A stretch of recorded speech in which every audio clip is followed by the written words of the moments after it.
저 늦잠 자가지고 지금 바로 일어나자마자 바로 합니다. 네, 죄송합니다. 자, 이번 이야기는 시청자 박브로님께서 이야기를 들려주실 겁니다. 오늘 박브로님께서 어떤 이야기로 찾아와 주셨을지 바로 만나 뵙도록 하겠습니다. 여보세요. 안녕하세요. 반갑습니다. 박브로님. 예, 안녕하세요. 아이고. 전 이거 안 하시는 줄 알고 소주를 한 잔 마시러 갔다 고민했습니다. 제가 미쳤습니다. 제가. 아닙니다. 오히려 좀 긴장을 늦출 수 있어서 오히려 좀 괜찮았습니다. 제가 좀 죄송합니다. 좀 바쁘다 보면 그럴 수 있다고 봅니다. 아닙니다. 제가 박브로님 기다리고 계신 걸 알다 보니 그냥 바로바로 시작하고 있습니다. 네, 그 점 양해 좀 부탁드리도록 할게요. 저 때문에 굳이 그러시면 제가 좀 부담이 좀 됐는데. 아닙니다. 왜냐면 지금 야외에서 또 해주시고 계시다 보니까 저는 시간을 미룰 수가 없었습니다. 네. 이거 약속을 지켜주셔서 감사합니다. 아닙니다. 저에 대한 약속을 지켜주셨기 때문에 저는 무조건 지켜야 됩니다. 네, 당연한 거죠. 네. 고맙습니다. 네, 박브로님께서 오늘 찾아와 주셨는데 첫 번째 이야기부터 바로 출발을 해보도록 할게요. 렛츠가 기리아씨. 기리십니다.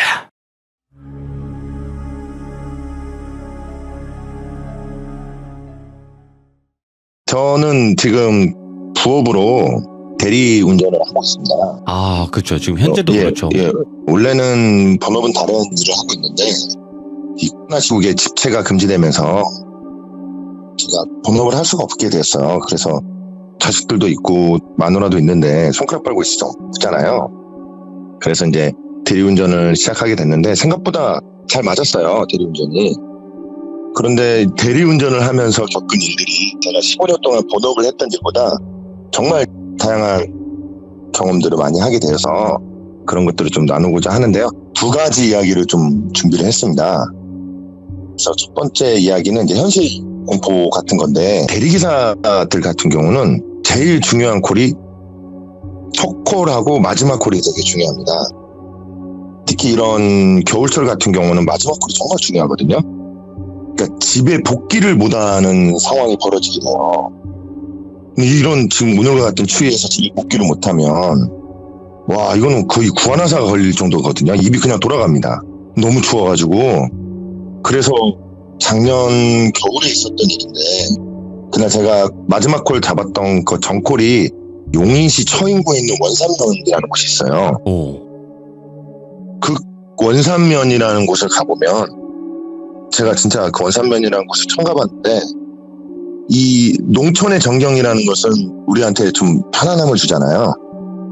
근데 이 대리기사의 농촌의 전경은 그냥 스산함 그 자체입니다. 집으로 못 돌아간다는 그 공포, 진짜 그 자체로 공포거든요.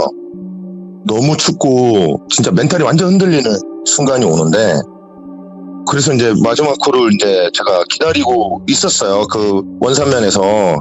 근데 원산면이라는 곳이 워낙 논밭이 일렬 정도로 이렇게 쭉 횡렬되어 있으니까 집으로 못 돌아올 수 있겠다라는 공포심이 막 올라와서 제가 버스 정류장에서 한 시간 정도 덜덜덜 떨었어요. 근데 우리 귀족님들이 생각하기에는 그냥 뭐 택시 타고 가서 가면 되는 거 아닌가라고 생각할 수 있는데 택시를 잡고 집으로 가게 되면 그날 매출의 절반을 날리는 꼴이 될 수가 있어요. 그럼 안 되잖아요. 저는 생계를 위해서 나왔는데 그래서 일단 콜이 뜰 때까지 한번 버텨봤어요. 버텨봤는데 아니나 다를까 수원에 있는 당수동이라는 콜이 뜬 거예요. 제가 수원 사는데 진짜 서광이 비치는 콜이거든요. 그런 콜들이. 집에 갈 수 있는 콜이라는 건 진짜 그야말로 눈물이 나요. 진짜 그런 농촌 전경에서 집에 갈 수 있다면 너무 행복한 거죠. 그래서 이제 낼름 그 콜을 잡고 전화를 이제 드렸습니다. 일단 여자분이 받으시더라고요. 그러더니 기사님, 천천히 와주세요라고 말씀을 주시더라고요. 저희 기사님들, 대리기사님들은 천천히 와서라는 말을 안 좋아하시는 분이고 좋아하는 분이 있는데 천천히 와달라 하면 내가 도착했을 때 좀 늦게 출발할 수 있다라는 것을 의미하기도 하고요. 그러면은 안 되잖아요.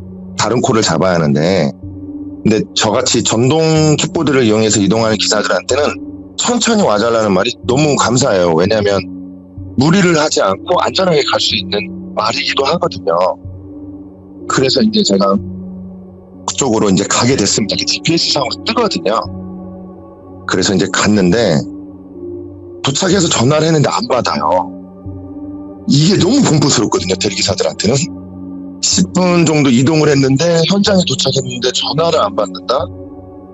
너무 무섭거든요. 왜냐면은 거기서 내가 10분 동안 진짜 목숨 걸고 왔는데 취소를 당하면 너무나 허무하고 멘탈이 되게 흔들릴 만한 일이에요. 그랬는데 마침 이제 다시 전화 3번 정도 드렸는데 그래도 전화를 안 받았는데 그 여자분이 전화를 하셨을 때 그 옆에서 시끄럽게 떠드는 남자의 목소리가 있었어요. 그런데 이제 그 왜 우리 나이트에 가보면 빵빵빠바바방 하다가 이렇게 문 닫히면 이렇게 소리가 좀 다르잖아요. 그렇죠. 그런 것처럼 그 남자분의 목소리가 창문에 부딪혀서 이게 묵음처럼 이렇게 막 들려왔었어요. 아주 작게. 그러면 좀 근처에 있다는 얘기잖아요. 그래서 제 전동 킥보드를 이동해서 이렇게 가고 있는데 그 소리가 조금씩 커지는 거예요. 그러면은 그 손님이 근처에 있다는 얘기인데 목소리가 커진다는 건 점점 목적지에 다가가고 있다는 거잖아요. 아니나 다를까 한 차가 시동을 걸려 있는 거예요. SUV 차량이었는데 그래서 그 자리에서 전화를 걸어봤더니 얼굴은 안 보여도 불빛은 아무리 코팅을 하더라도 보이거든요. 썬팅을 하더라도 보이거든요. 불빛은. 그래서 이 차인가 보다 라고 해서 이제 저는 차문을 바로 열지 않아요. 그게 좀 불쾌할 수 있거든요, 손님들한테. 그래서 차창을 이렇게 또또또또 두들겼더니 창문이 한 절반 정도 내려오는데 아까 통화했던 여자분의 목소리인 거예요. 그래서 기사님 뒤에다 실으시면 되겠습니다 라고 말씀을 주시더라고요.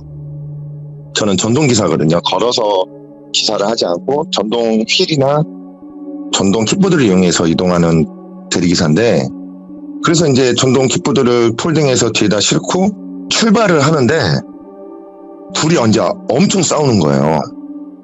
저는 진짜 남녀가 그렇게 싸우는데 차 안에서 싸우게 되면 정말 정신이 혼미해져요.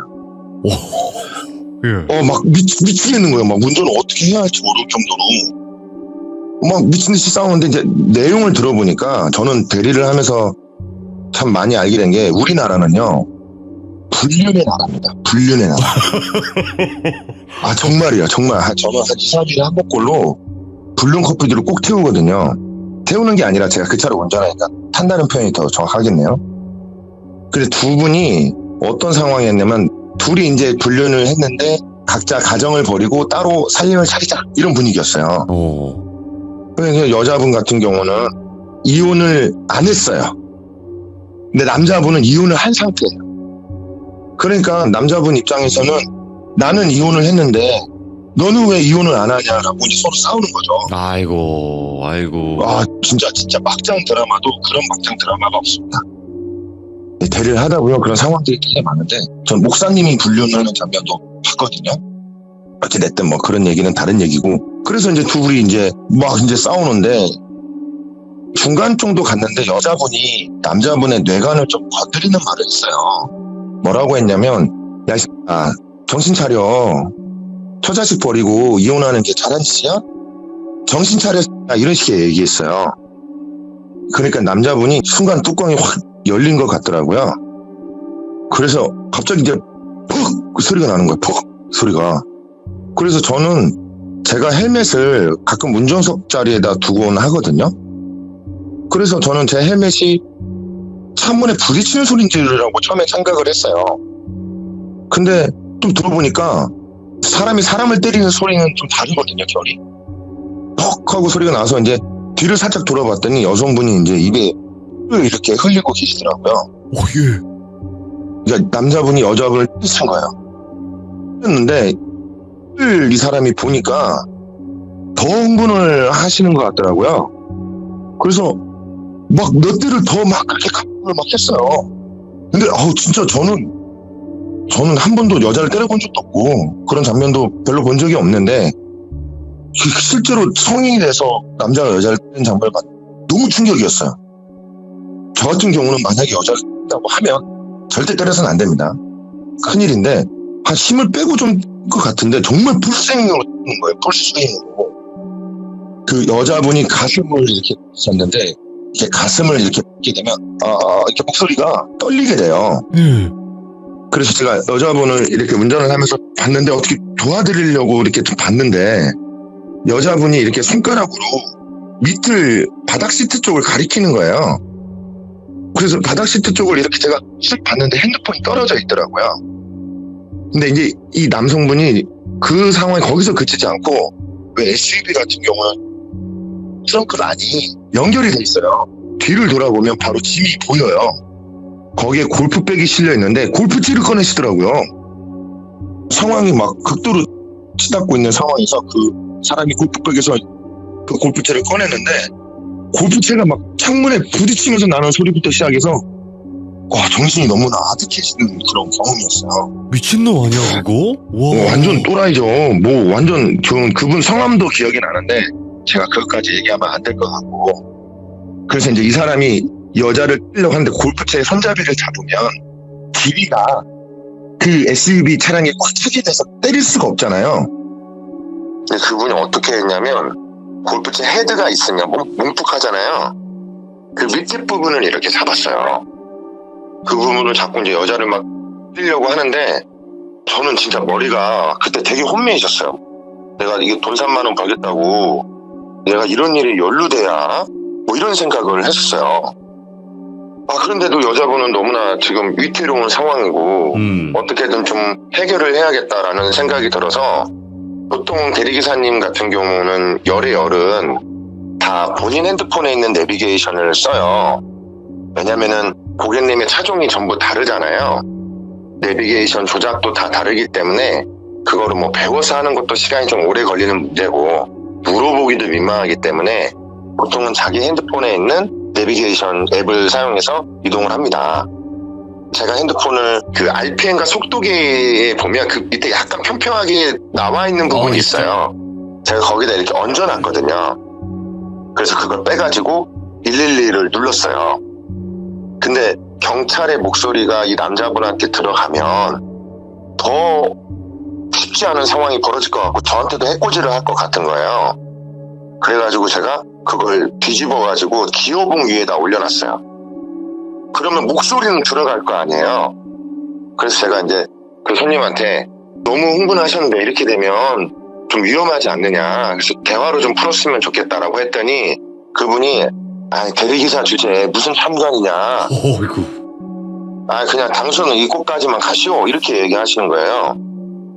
근데 그거는 참견을 안 하기도 되게 어려운 상황이잖아요. 지금 여자분이 막 를 쏟고 있는데.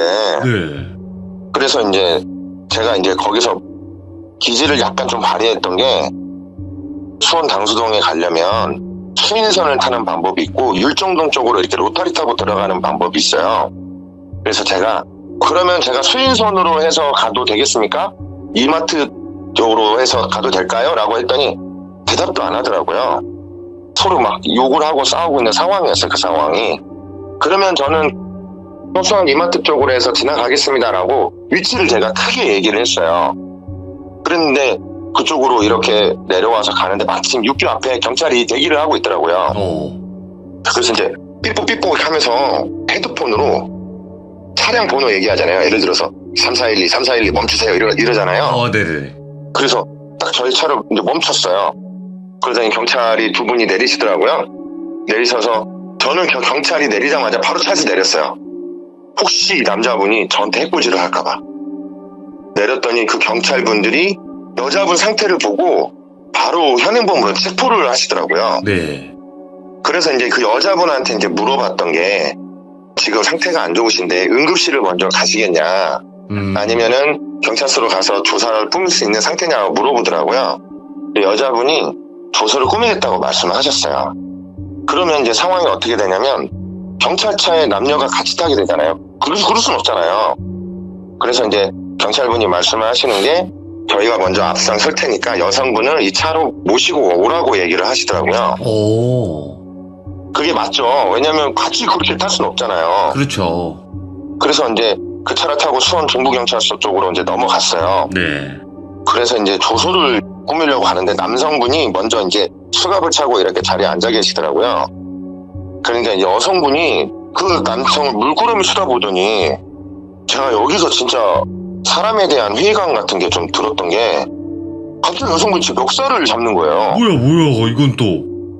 왜 일을 크게 만드냐는 거죠. 네가 뭔데? 예. 그냥 가서 너는 갔으면 되는데 네가 신고를 하는 바람에 모든 게 다 드러나는 거 아니냐. 이건 당신 때문이다 라고 막 저한테 성질을 내는 거예요. 네.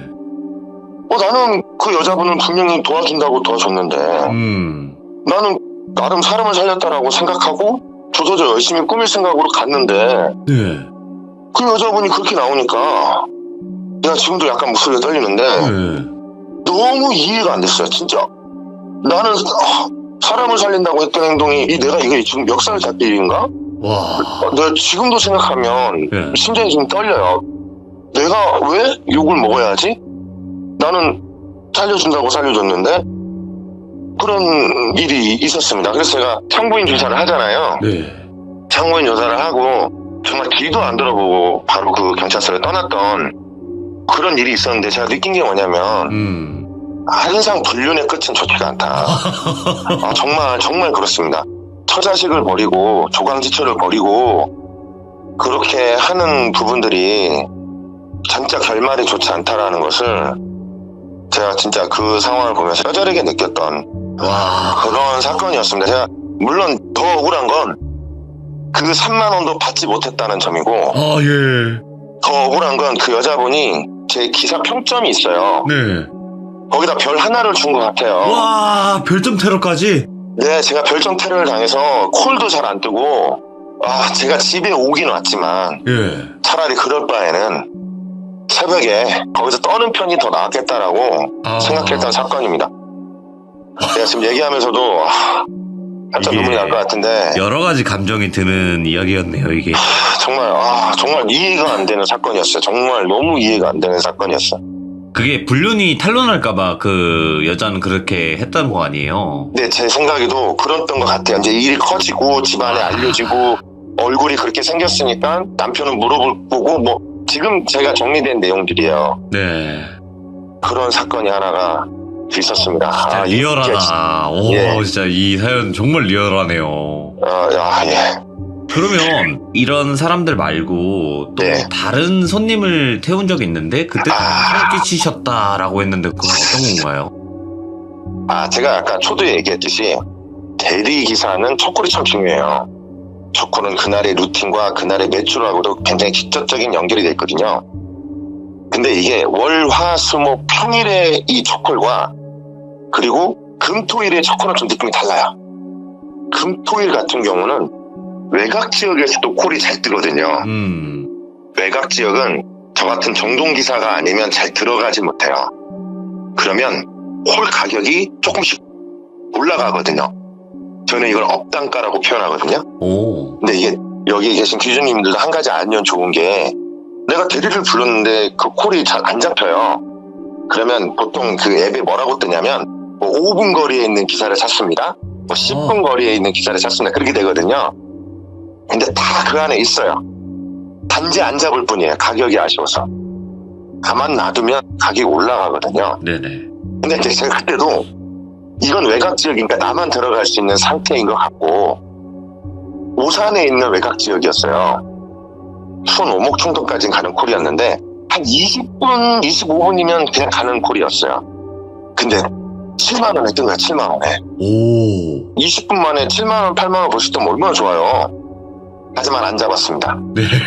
왜냐하면 가만 놔두면 분명 가격이 뜰 거거든요. 이제 이게 기준을 들었을 때 대리기사님 마음에 안 든다 이럴 수도 있겠지만 이해합니다. 그 소비자님들은 좀 싼 가격에 가고 싶은 마음 충분히 이해합니다. 그리고 죄송합니다. 이런 말씀 드리고 싶습니다. 네, 죄송해요. 정말 죄송해요. 먹고 살아야 되니까. 예.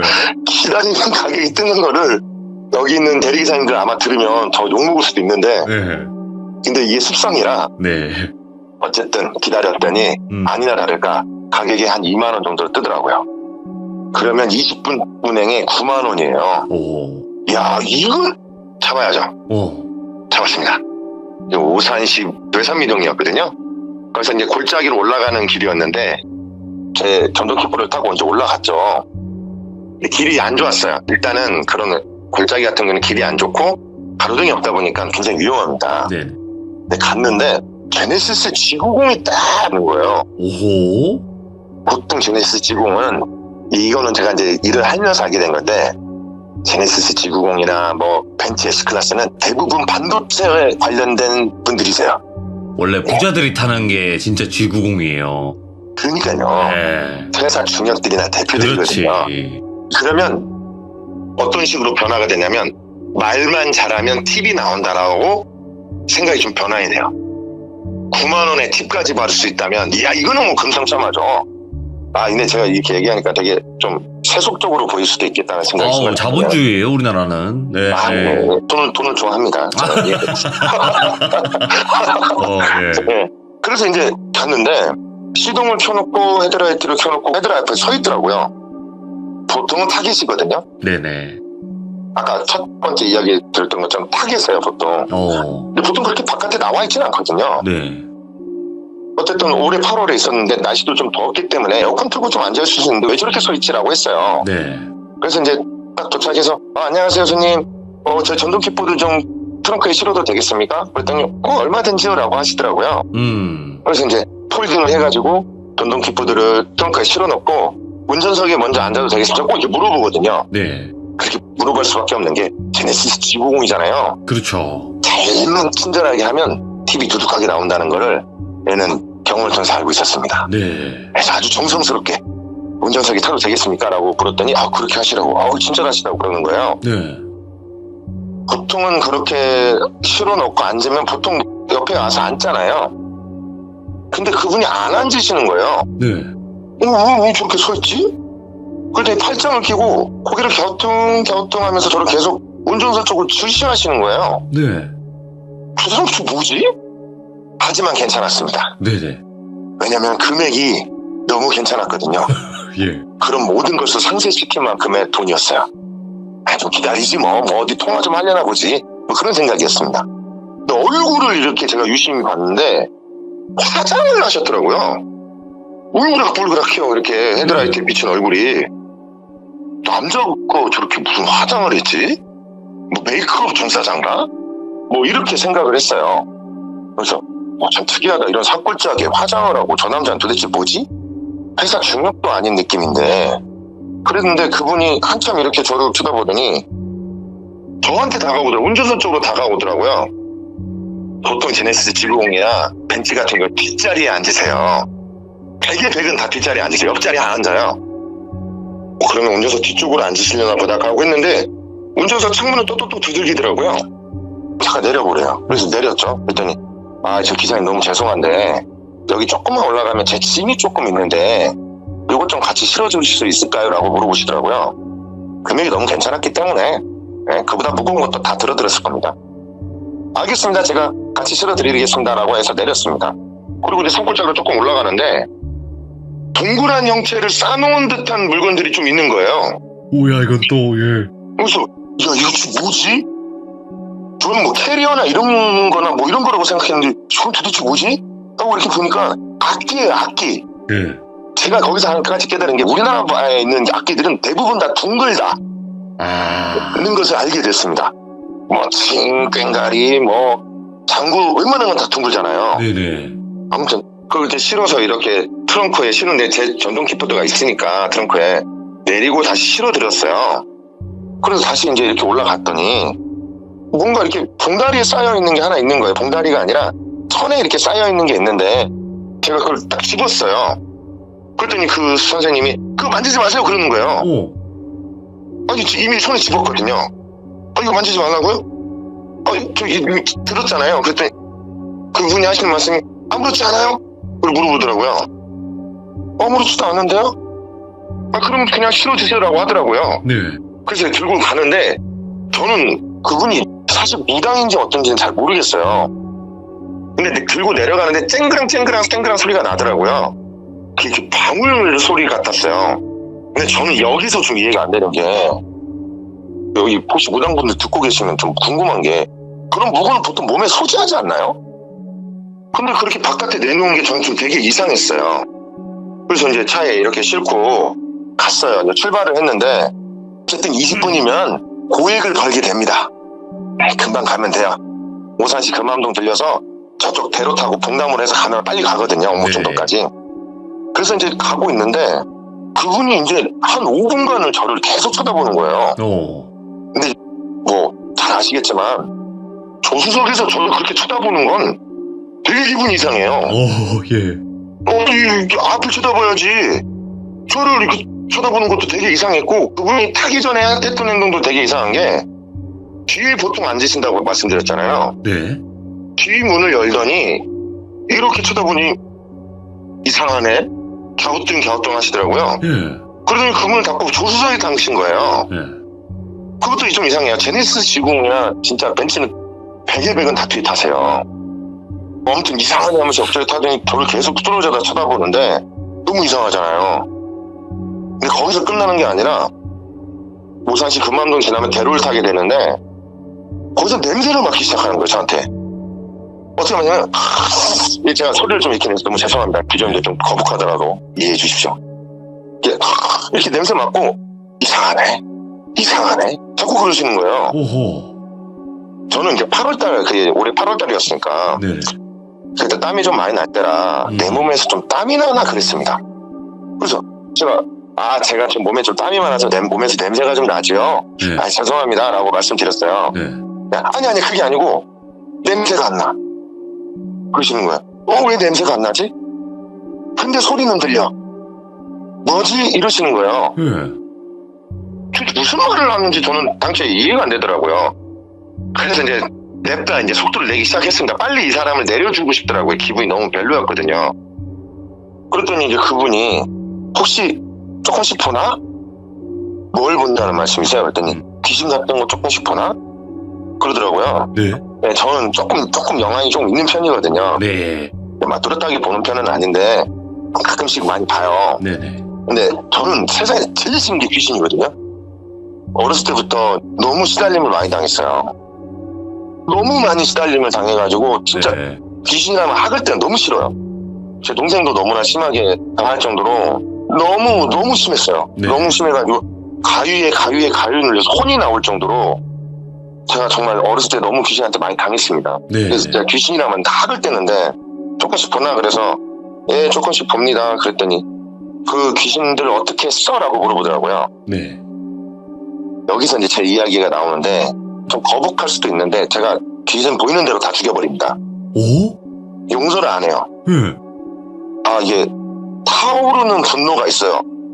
주체할 수 없는 화가 막 일어나요. 저를 네. 괴롭히게 되면 예.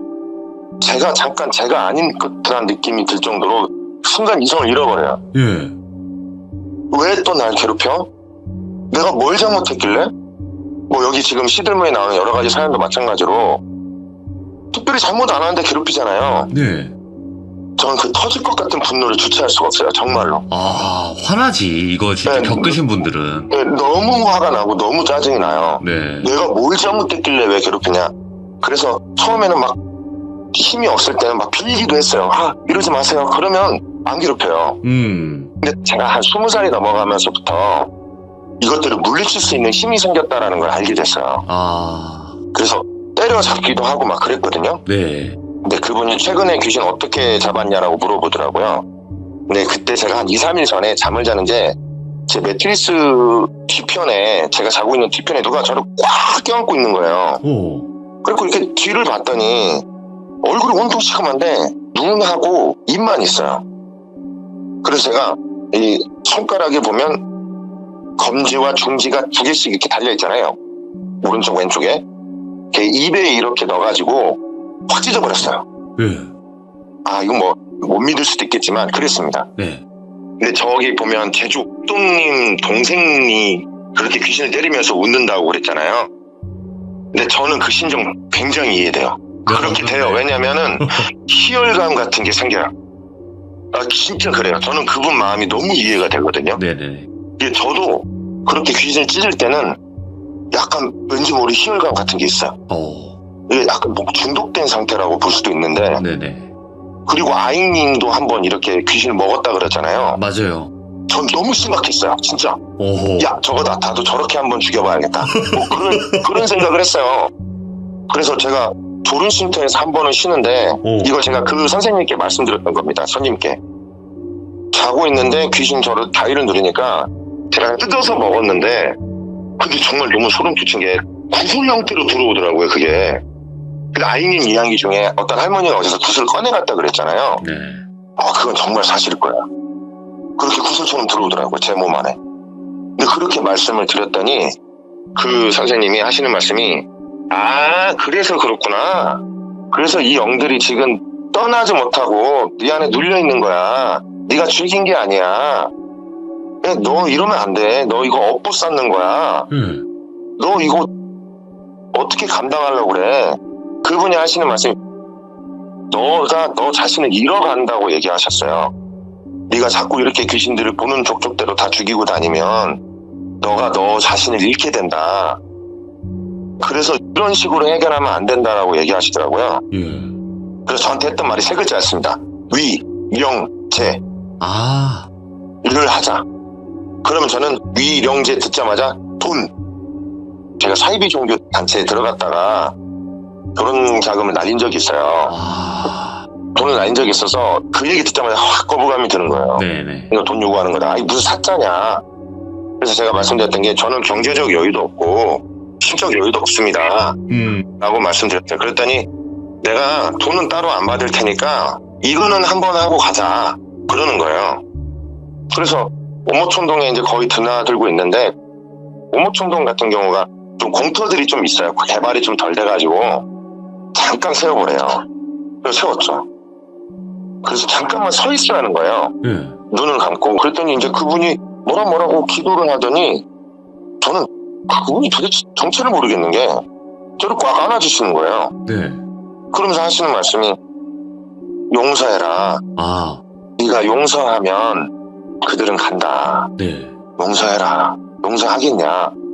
근데 이게 이상하게 들릴 수 있겠는데 마음일 때 좀 묘했어요. 눈물이 좀 나더라고요. 예. 그 얘기를 듣는데 그래서 용서하겠냐라고 해서 용서한다. 그래 용서한다. 잘 갔으면 좋겠다라고 말을 했더니 딱 떨어지시더니 다 됐네. 갑시다. 그런 거예요. 진짜 사기꾼한테 당한 것 같다는 생각도 좀 들고 어쨌든 돈이 따로 든 건 아니니까. 그래서 오목촌동에 이제 그분 집이 바로 그 공터에서 얼마 떨어지지 않아서 내려드렸어요. 내려드리고 이제 그럼 손님 전 가겠습니다.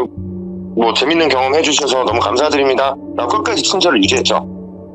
그랬더니 이제 킥보드를 이렇게 팔아서 이제 가는 길인데 그분이 이제 하시는 말씀이 다음에 또 그렇게 귀신이 너를 괴롭히면 어떻게 할 거냐고 물어보더라고요. 근데 전 솔직하게 말씀드렸습니다. 잡아 죽이겠습니다. 용서가 아직은 안 되는 것 같습니다.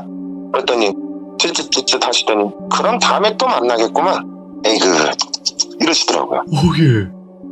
그래서 그게 8월달이잖아요. 올 8월달이라고요. 아직은 못 만났습니다. 아직은 못 만났고 만나고 싶지도 사실 않아요. 아직도 저는 기분이 긴가민가한 거죠. 도대체 이 사람은 뭐지? 그런 생각을 한 일이었습니다. 끝입니다. 네. 근데 너무 우연이라기에는 참 희한하다 이거. 그러니까요. 저는 굉장히 희한하고 그리고 저는 진짜 지금 여기 시들무에 소개되었던 여러 가지 사연들 있잖아요. 그 중에서 정말 와닿았던 게 제주 옥도님 그 동생분, 제주 옥도님 이야기보다는 그 동생분의 마음이 너무 이해가 되고 그리고 아이님의 이야기도 그렇죠. 저는 너무나 와닿았던 얘기고 너무나 나와 좀 비슷한 마음이라서 좀 많이 동화가 되면서 들었던 그런 시간이었습니다. 네. 그러니까 이게 보면 정말 이런 일들, 그러니까 말 그대로 귀신을 본 거는 대부분 그래 볼 수 있어. 나도 그랬던 경험이 있는 걸 이렇게 하시잖아요. 근데 귀신을 뭔가 때려잡는다던가 아니면 귀신을 뭔가 퇴마한다던가 이런 경우는 사실 저게 맞을까 이렇게 생각하시는 분들 많거든요. 분명 그럴 거예요. 이거는 이제 경험을 안 해보면 그랬을 거라고 생각합니다. 그렇죠. 근데 그랬던 경험들이 있으신 분들은 이렇게 또 공감을 해주시는구나. 제가 감사합니다. 엄청 공감이 됐어요. 저는 진짜 엄청 공감이 됐어요. 제가 너무 고맙네요. 근데 뭐 대부분의 분들은 경험을 안 해봤으면 그럴 수 있는데 실제로 그렇게 한번 저항을 해보고 퇴치를 해보면 그렇게 무서워할 만한 건 아니구나라는 거를 느낍니다. 무서워하는 거는 집에 가는 코를 못 잡는 게 제일 무섭습니다. 현실. 그렇죠. 네, 네. 현실이 제일 무섭죠. 네네. 야, 오늘 박부로님께서 이야기 엄청 잘하시네요. 아닙니다. 제가 많이 좀 흥설수설했던 것 같은데. 아니에요. 네. 정말 지금 상황이 들렸다 안 들렸다 해서 다시 전화를 걸고 뭐 이런 상황에서도 불구하고 정말 이야기 잘해주셔서 네네. 다시 한번 감사드리고 예, 예. 오늘도 지금 현재 일을 하고 계시잖아요. 예. 오늘도 대박 나시고요. 네, 알겠습니다. 네, 진짜 네. 감사합니다. 네, 감사합니다. 날씨 추운데 조금만 고생하세요. 네네네. 구하나서 안 걸릴 정도로만 하고 네, 들어가겠습니다. 아빠 힘내세요. 감사합니다. 감사합니다. 예. 오늘 박부로님께서 지금 현재 대리기사를 하시고 계시고 지금 대리기사 하시다가 잠깐 쉬는 시간에 통화를 해주신 거거든요, 여러분들. 그렇다 보니까 정말 또 힘든 상황에서 이야기를 해주신 거다 보니까 진짜 너무너무 감사드리고, 그리고 말씀도 워낙 잘해주셨기 때문에 우리 규정님들도 많은 응원해주시면 좋을 것 같습니다. 시청해주신 모든 분들 감사드립니다. 고맙습니다.